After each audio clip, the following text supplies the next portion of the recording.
High. তো আজকে একটা কথা এতটাই তীব্রভাবে আমার মনে দাগ কেটে গিয়েছে, যেটা মনে হলো আমি বলি। আমি সমরেশ মজুমদারের একটা বই অনেক আগেই নিয়েছিলাম, যেটা 200 পেজের বেশিও হবে।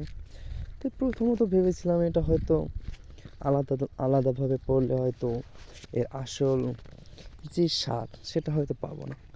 পরে যখন পড়তে পড়তে ভিতরে চলে গেলাম, মনে হলো না, এটা আসলে পরিচ্ছেদ বা অনুচ্ছেদ আকারে লেখা, যেটা একটা অনুচ্ছেদ 3 পেজ 4 পেজও হতে পারে, আবার শেষ। যতটুকুই পড়বেন ততটুকুই আপনি বুঝতে পারবেন, তাতে খুব অসুবিধা হবে না।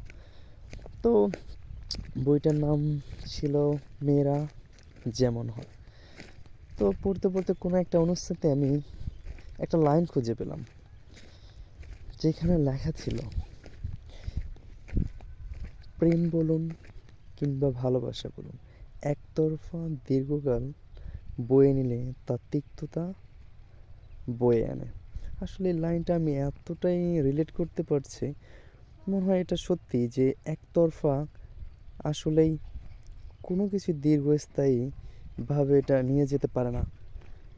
তো আসলে এই জিনিসটাই এই জন্য আমি বলতে চাচ্ছিলাম যে দীর্ঘকাল আসলে একতরফাভাবে কোনো কিছুই দীর্ঘ পথ অতিক্রম করা যায় না। হয়তো থাকে, সবসময় থাকে, কিন্তু একটা সময় তিক্ততা চলে আসে।